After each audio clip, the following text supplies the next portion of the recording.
Hi everyone. That's good sound. That's I guess I don't have to hold it that close. Okay. Thank you for coming. I'm Janis Mensah. I am an abolitionist. I am the co-founder of the Justice for Janis Coalition. If I could have people raise their hands, how many of you are familiar with me? That's a good amount. Yeah. So, are you familiar with the Justice for Janis Coalition? Okay, a few. Cool. Um, so we're gonna get started. This is about prison abolition, obviously. Abolition in action, imagining real safety in St. Louis. Okay, so the idea for this session was a Socratic circle. We're not gonna quite do that, but we there is gonna be a lot of feedback from the audience. I'll kind of tell you how the presentation is designed, but we're going to start with like 15 to 20 minutes of this introductory stuff. Um, and also like we're going to do introductions. I'm going to give some context about abolition in St. Louis, and our jail, the City Justice Center. Um, then we're going to do about 30 minutes of just open conversation. I have a couple of questions to prompt us, but it's really where the conversation takes us. And then I'm leaving 10 minutes for any questions you might have for me. But I'll probably, I mean, you can ask questions all throughout. That's part of the discussion. So I think we'll cover everything. Okay, so since there are about 25 people here, um, if everyone could go around and do your name and pronouns, I don't think we'll have time for everyone to answer what made you an abolitionist and what brought you to this talk, but I'm going to answer those questions. And if you want to say one or two words, go ahead.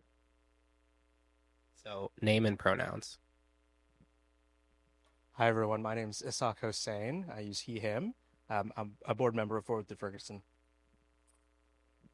Hi, everybody. My name is hers pronouns, and I'm also a board member for Ford through Ferguson. Hi, my name is Dashed Lay. I use he, him pronouns, and I'm a college student. Which color? Washington. Oh, cool. I went to Washington. Hi, I'm Karen Colson. I use she, her, hers pronouns, and I am with Women's Voices Raised for Social Justice. I'm Ann Litwin, she, her, hers pronouns, and also with Women's Voices Raised for Social Justice.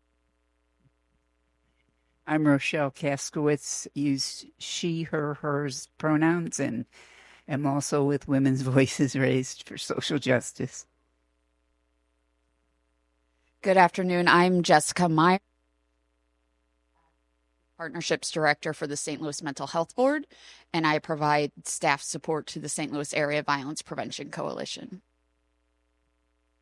My name is Erin Pohl. I use she, her pronouns, and I'm the Director of Development for the Crime Victim Center. My name is Zhang Xinyue. I use she, her pronouns, and I work for the St. Louis City Mental Health Board. I'm a data and performance analyst. Hi all, I'm Polly. I use the She Ella series. I am the Clinical Partnerships Director at the St. Louis Mental Health Board. Hello, my name is Leanne Matthews. I work for the Fox Performing Arts Charitable Foundation. Hi, my name is Delaney. I use she, they pronouns, and I work for a small organization called OCC House. Hi, my name is Amanda Conley, and I use she, her pronouns. I am a program coordinator for the innovation ecosystem at BioSTL. Hello, my name is Fern Meadow. My pronouns are they, them, and I co-own Swan Meadow. I'm doing visual notes for the session for FTF. Hi, I'm Mackenzie Greer. I own a grant writing consulting firm, and I am she, her. Hi, my name is Sabratha. I use she, her pronouns, and I'm here as a summer intern, but I'm also a college student. How you guys doing? I'm Martin Ali. I am the founder of Last Call for Knowledge, and pronouns is he, him. Hi, I'm Heather Brown Bucati. My pronouns are she, her, hers, and I am the Human Resources Manager at Missouri Foundation for Health. Hello, I'm Livia Conkle, she, her. I lead community belonging and corporate citizenship, formerly known as DE&I and ESG, at my company, Charles River Labs. I'm Cameron Sari. I work with the he, him, and I am part of the St. Louis Mental Health Board team. Hi, I'm Emily Lawrence, she, her, hers. I do program evaluation work at UMSL's Community Innovation and Action Center. Hi everyone, my name is Kalkidan Yeshua. My pronouns are she, her, hers, and I'm the Community Data and Program Coordinator at SEAC with Emily. Hi, I'm Rachel Thurston, pronouns she, her, hers, and I'm a network manager at Big Brothers Big Sisters. Hi, I'm Amanda Lopez, they, them pronouns. I am a director at the Migrant Immigrant Community Action Project. Hello, I'm Pausius. I am a member of Immigrant Unidos.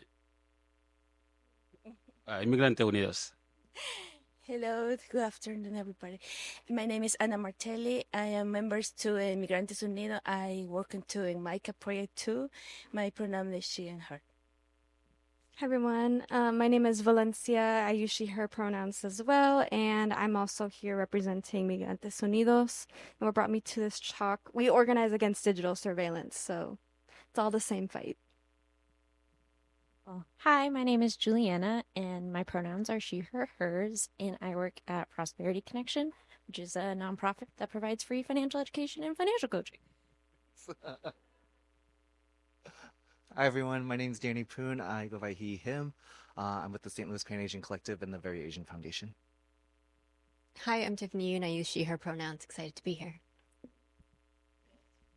Hey, I'm Jamaica. I use they, them pronouns, and I'm a graduate student at Emory University.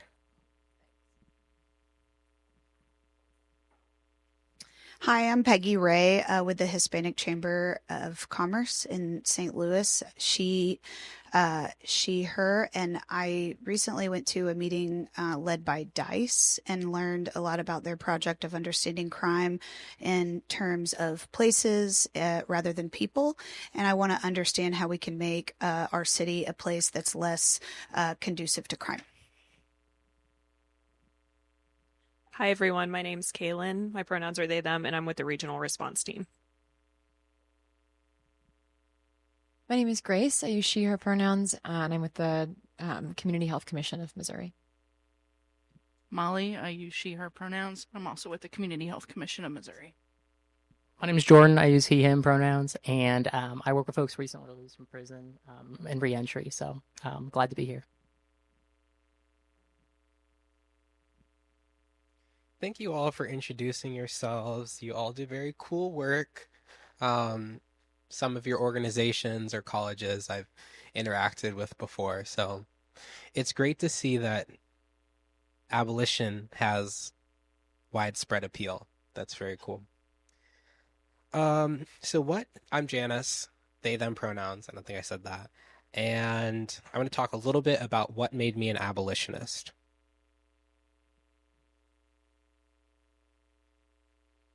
Okay, so as I may have mentioned, I was a student at WashU. And if you've been to WashU or another predominantly white institution, you can guess what kind of time I had. So I want to talk about this particular incident. Does anyone feel like reading this, or should I do it? I should do it. Okay, because of okay. I'm gonna read it because if I tell you the story, it's gonna be a long time. Okay, so Janis Mensah became interested in prison abolition as a student at WashU, but not under the circumstances that one might hope. Mensah, who is black and uses they/them pronouns, was a junior in college and lounging on the grass outside of Chick-fil-A on the Central West End when security guards approached them. They started harassing me about how I can't sit in the grass, and I could tell they didn't believe I was a student at WashU. One of the security guards threatened to shoot me, and then they handcuffed me. When the security guards contacted the WashU Police Department about the incident, which occurred in 2019, the Office of Student Conduct and Community Standards alleged that Mensah had violated several codes, including unauthorized entry and disturbing the peace. Art City Defenders, an advocacy organization where Mensah had previously been an intern, wrote a letter to the office saying that they would defend Mensah.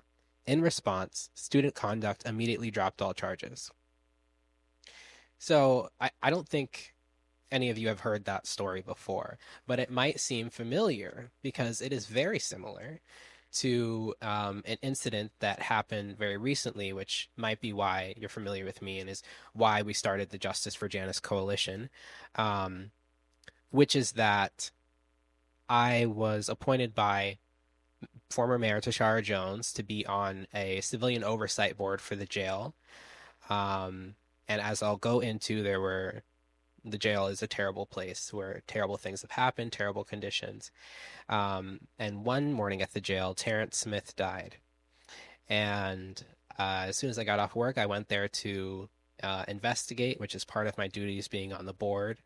We have the power to do jail visits, to the power of subpoena, the power to interview detainees and staff, or people who are detained there and staff, and the authority to investigate complaints that were submitted and do all of this in theory.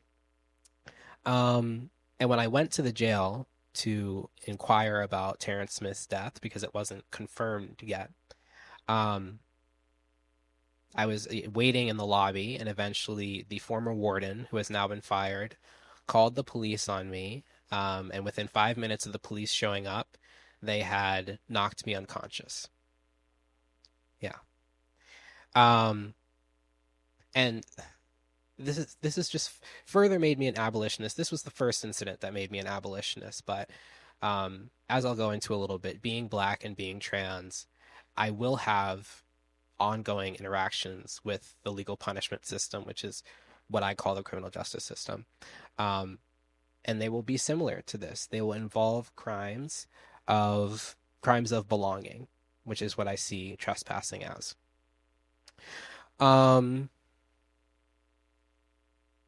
So we've already jumped in, but I do want to frame this talk with what is abolition. So abolition, the word itself, is pursuing an end to something, ending something. And in the context that it was used originally with slavery abolition, and in the same way that I use it today, abolition is about pursuing an end to systems of oppression. That can be prisons, police, the legal punishment system, the court system, jails. It can be a lot of things. And here's a quote that I found actually today that I find really interesting is, prison abolition isn't about ignoring harm. It's about refusing to compound it. And I think that quote is important because it recognizes the harm that jails do and decenters this idea of the harm that jails remedy. And to situate this talk within this summit, how is abolition equity? So there's a definition of equity that Ford through Ferguson has that you might be familiar with, which I just find, the first time I read it, I was like, damn, that's good. So racial equity is a state in which race no longer predicts outcomes. And in this context, I want to say that equity itself is a state in which identity no longer predicts outcomes. And I think about this because as a Black trans person, and this is something that the Vera Institute found, I have an almost 50% chance of being incarcerated in my lifetime. So pretty much every day is about resisting incarceration for me. And it is about preparing myself to be incarcerated because I believe at some point in my life I will be. And so just pursuing a world where identity cannot predict your chance of being incarcerated, cannot predict your chance of the experiences you might undergo in incarceration, worsening mental health, sexual assault, violence, abuse, things like that. So the need for abolition in St. Louis is clear. It has been well reported on the conditions at the City Justice Center, which is the our adult jail here. It's right across from City Hall. Has anyone Can anyone say anything that they've heard about the jail? For example, there was a hostage situation at the jail where a guard was taken hostage, and this was during an uprising or a riot. Does anyone want to raise their hand? Something they've heard about the jail? Yeah. I wish I remembered the exact wording, but someone at my organization was talking about that incident with you in the jail and how the warden, like, I don't want to say the wrong, like, brags about doing bad things, or that she's just like a pretty abusive warden in general. Interesting. Yeah. The jail was built in 2002, and based on this is related, I promise. Based on national averages for local jails, you might expect one death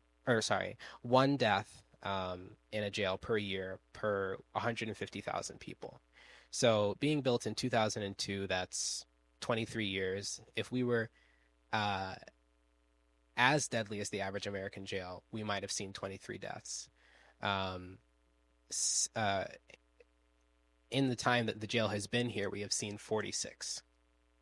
So there is consistent abuse across all of the leaders of this jail, and that certainly includes Jennifer Clemens Abdullah. Yes. So I have heard from public defenders that it is very difficult for them to meet with their clients at the jail, which is not supposed to be the case. And it's a very difficult place for anyone to help, any kind of group that may want to come in and have art or anything like that. Under Jennifer, that wasn't happening. Yeah, that's great context, and it's great that it's specific to the leadership of Jennifer Clemens Abdullah. I also want to say that what you might have heard is that there was an incident where a public defender or otherwise lawyer took a picture of their client who had a hernia the size of a melon, a basketball. And immediately following that, Jennifer Clemens Abdullah made it a new rule that lawyers could not have their phones on them or their laptops, connected to Wi-Fi, which is pretty much the only way you can effectively communicate with your client, show them evidence, talk about things. So things like that.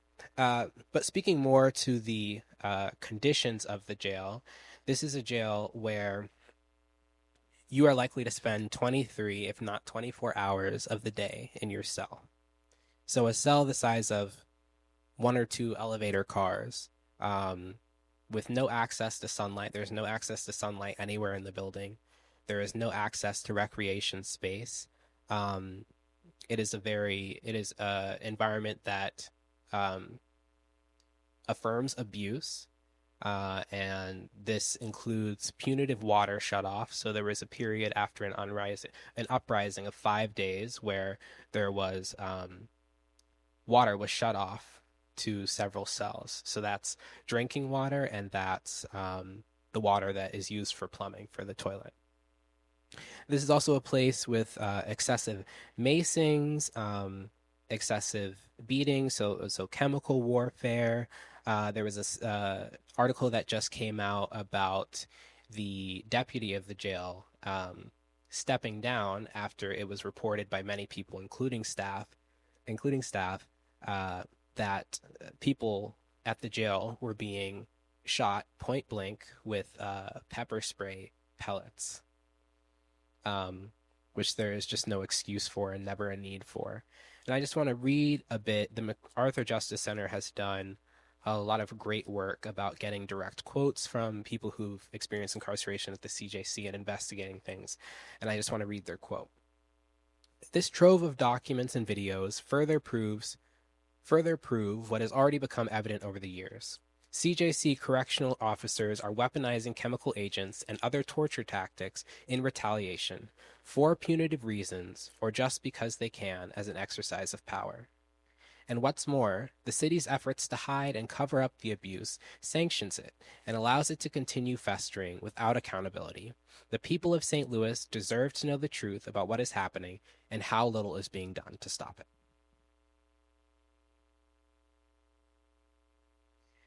So now I want to transition into the open questions part of this talk, and it's spaced out a little bit by some more information. But the first question I want to talk about is whether to reform or to abolish.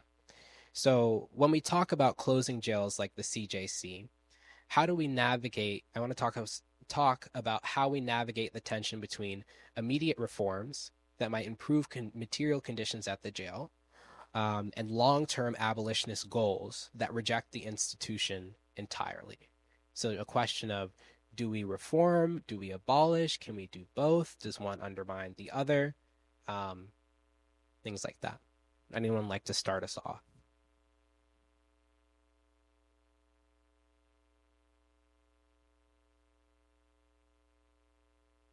No? Can we do both? Reform and abolish? Do you think we can?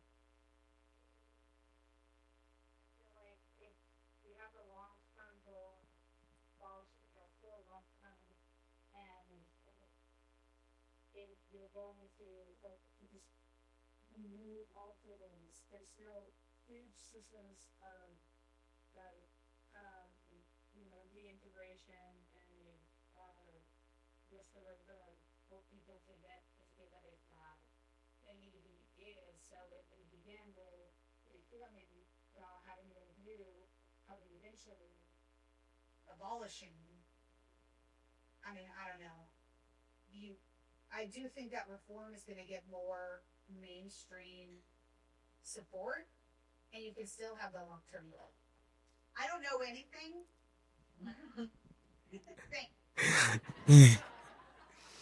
Thank you for participating. I hope this sets a good example for everyone else because we've got 30 minutes for you all to participate.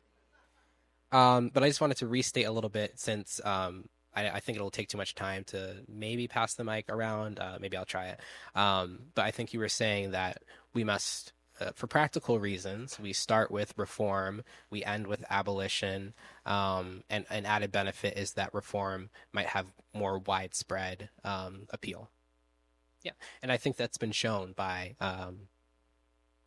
coverage around the Close the Workhouse campaign, which, if anyone's not familiar, the Workhouse was our other adult jail, which had all of the same inhumane conditions as this jail. It was a big part of the former Mayor Tashara Jones' campaign to close the jail.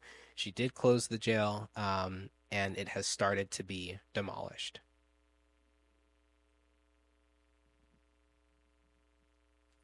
And when you're speaking, if you could start with your name and your pronouns again, and then, As come right back. Tiffany, she, her pronouns. Does reform include, like, stopping people from getting there in the first place? That's a good question. And I think it depends on what your reforms. Let me go back up here because the camera. I think it depends on what your reforms are and what you're trying to reform. If you're trying to reform a system of incarceration that has a revolving door, then necessarily working with people who have yet to be criminalized, and I say that intentionally, I don't say have yet to commit a crime, but have yet to be criminalized, or are in an ongoing process of being criminalized, you must also be working with people who have been incarcerated. So I think reform can include preventing people from interacting with the legal punishment system. And I think that we're not talking about reform or abolition in isolation. They play with each other, and it's just like recognizing how they might.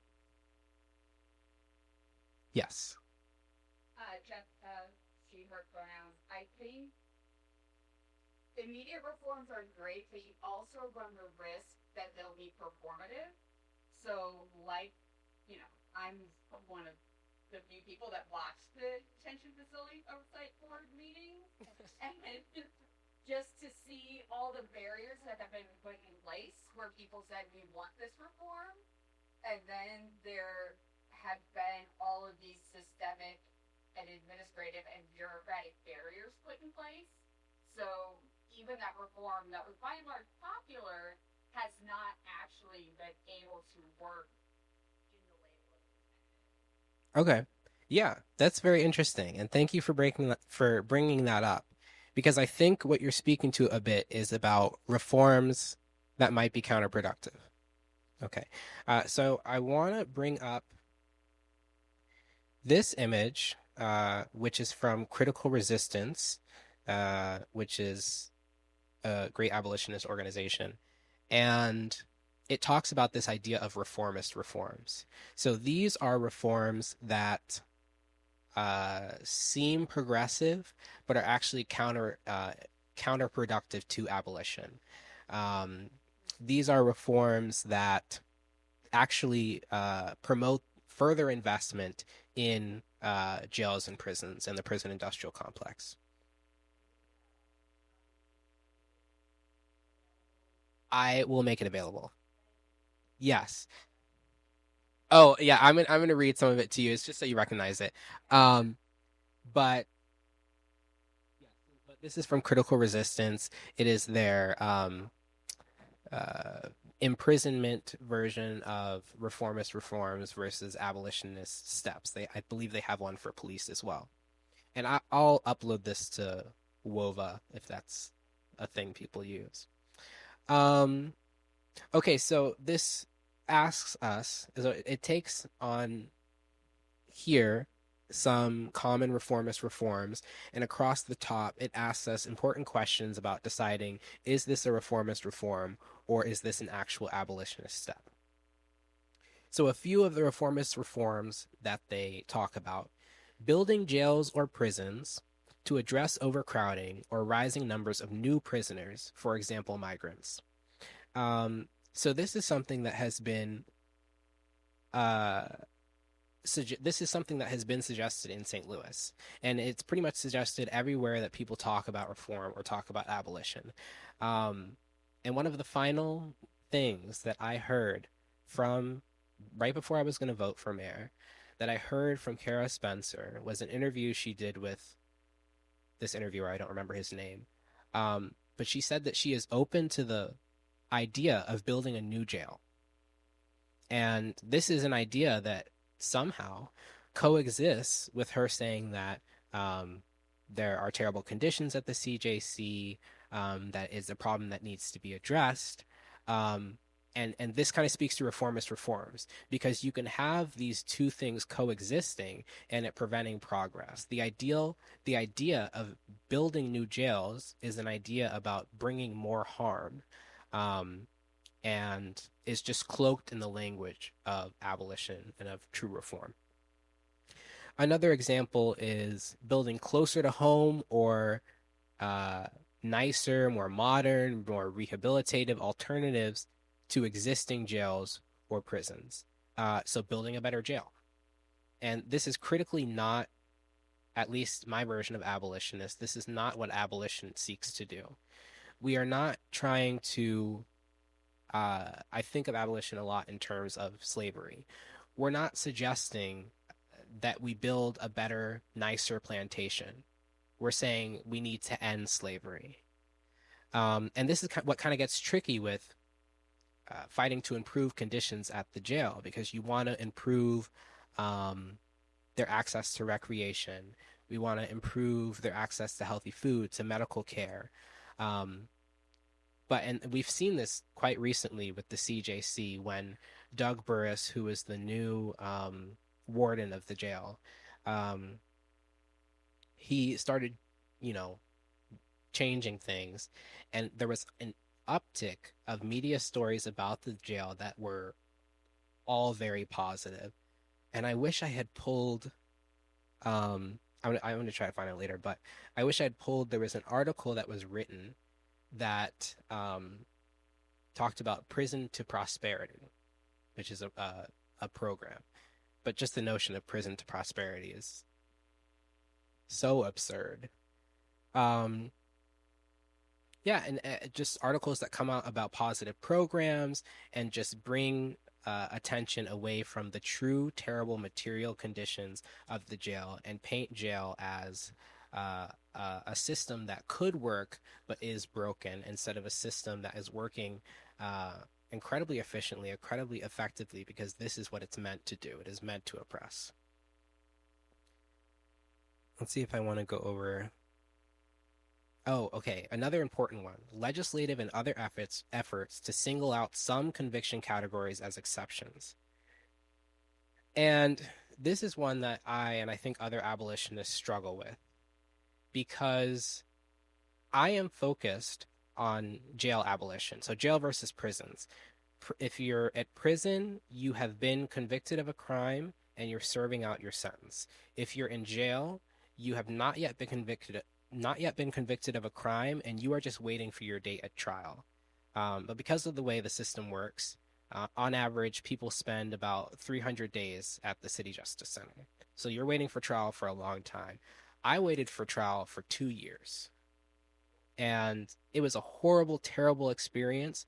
And I am so grateful that I was able to do that outside of jail, because if I had to be in the CJC, I might not be here.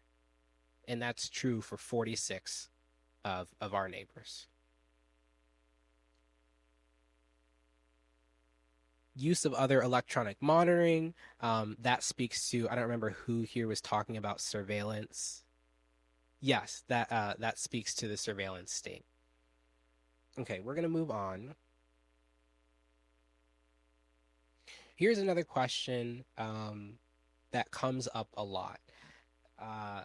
And I'm familiar with the questions that come up a lot, because I often talk about being an abolitionist, and the first thing people want to do is argue. They don't want to listen. They don't want to dream with me. They just want to argue. So that's fun. If not jails, then what? If the City Justice Center were closed tomorrow, what structures, formal or informal, would need to exist in St. Louis to address harm and ensure safety without incarceration? And I want us to think about the systems we already have in place and systems that we want to have in place, but maybe can't afford it because we spend millions on a jail. Sorry? Free housing, yes.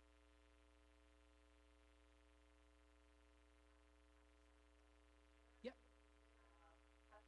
Or a city or a county that we can point to and learn from that actually has done this? Tons. Yeah, so I mean, is there an example that we could put forward and say, look, they're doing it and it worked? So there are, the good and the terrible thing is, there are a lot of examples of countries doing incarceration differently than we do. People in the U.S. account for 5% of the global population, but 25% of the world's prisoners. So no one does incarceration like we do. There are other places. I will say, for example, Norway is brought up a lot. It is not an abolitionist. It is not an abolitionist place, but it is somewhere that, comparatively to the U.S., has instituted the social support network and systems that vastly, vastly reduce crime. And there are tons of cities across the U.S. that don't have jails, but obviously people who are criminalized just go to jails in different cities. So abolition is very much so a dream. And I think that sometimes other abolitionists don't want me to say that it's a dream because it makes it seem like it's not real. But dreaming is such an important part of abolition. Yeah, dreaming is such an important part of abolition. And I believe that St. Louis is the next site for abolition. We know that abolition is achievable because we closed the workhouse. We closed a jail. We just have another one to close. Yes. I think about a lot of the people that I know who spent time in the Injustice Center, and the reason why they've been together is because of poverty. Mm-hmm. And I think that, like, yeah, free housing along with access to food and access to free child care and health care, or even like getting a fucking ticket on your car. Like, how do you pay that? Or even if like you've experienced going through the Injustice Center and then you have to get an ankle monitor. Like, every client is supposed to pay $300 the day after he gets out of jail to put on the fucking TBS system. He doesn't have that money if he's going to get locked up for multiple weeks and lost the shot. It's just like this cycle of is reverting over. Yeah. Thank you for that context. Yes. First, most important thing, the workhouse is fully down. All of it? Wonderful. And then also, I mean, one of the things that we do that's successful in getting people out of pre-trial session is community groups taking ownership and being in relationship with people so that they have rides to the courthouse, they know when their court date is going to be, their care that comes along with it, so that they are showing up and they're sort of being held accountable by the system, but they're in care in a way that it's not keeping them from their job, or they're like, they can keep their housing, they can keep their children with them. And so we have models on the lower, it's like the lower level of countries. Well, why can't that work for even higher level?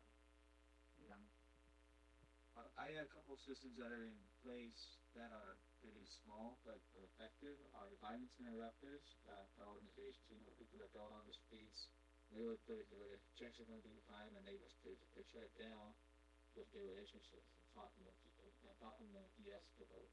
And then also, instead of sending out police for every call that comes in, it's sent out as a help professional or people that are trained in de-escalation and helping people with whatever they're at when they try to that with them. Yeah.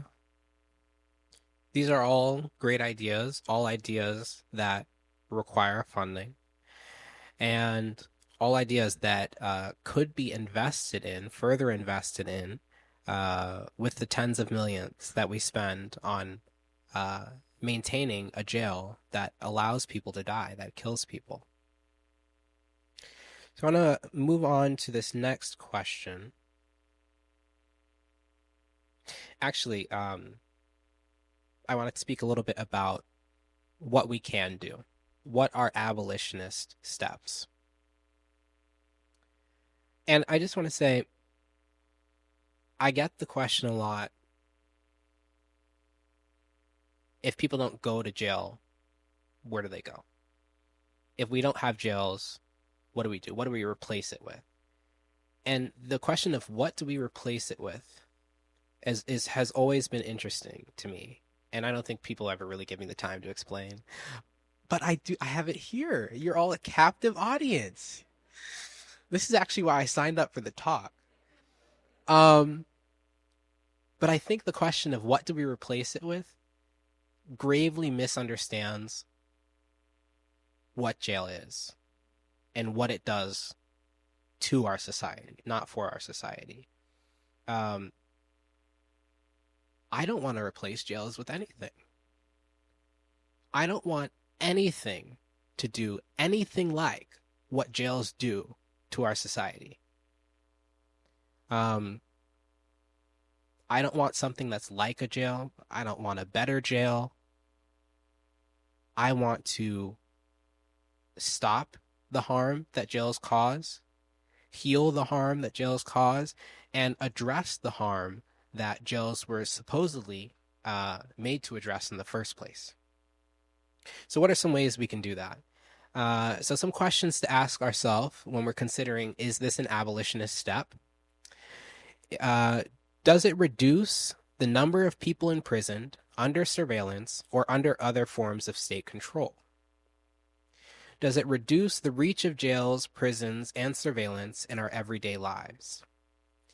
Does it create resources and infrastructure that are steady, preventative, and accessible without police and prison guard contact?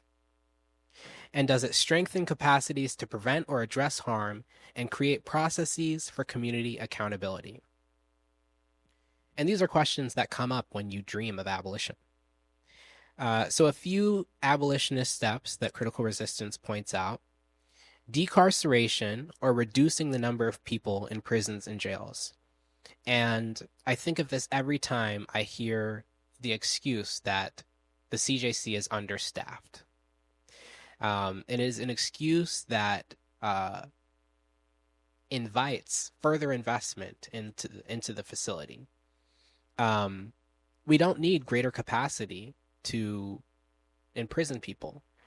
We need to stop over-arresting and over-imprisoning people. Another abolitionist step: shutting down existing jails and prisons and not replacing them, which is what I just spoke about. Rejecting government spending for jail and prison construction, renovation, and expansion. And this is an abolitionist step that closely relates to a common reform, which is, as Kara Spencer suggested, build a new jail, build a better jail, build a new wing to the jail, refurbish an entire floor to the jail. And these are all suggestions that just keep coming up. Reducing policing and police contact in general, and quality of life, quote unquote quality of life policing, which is anti-unhoused people policing, quality of life policing specifically. And this is what you actually just talked about with increasing contact with people who are, I'm not sure you said it, but I'm assuming unarmed, trained in de-escalation. And finally, creating voluntary, accessible, community-run services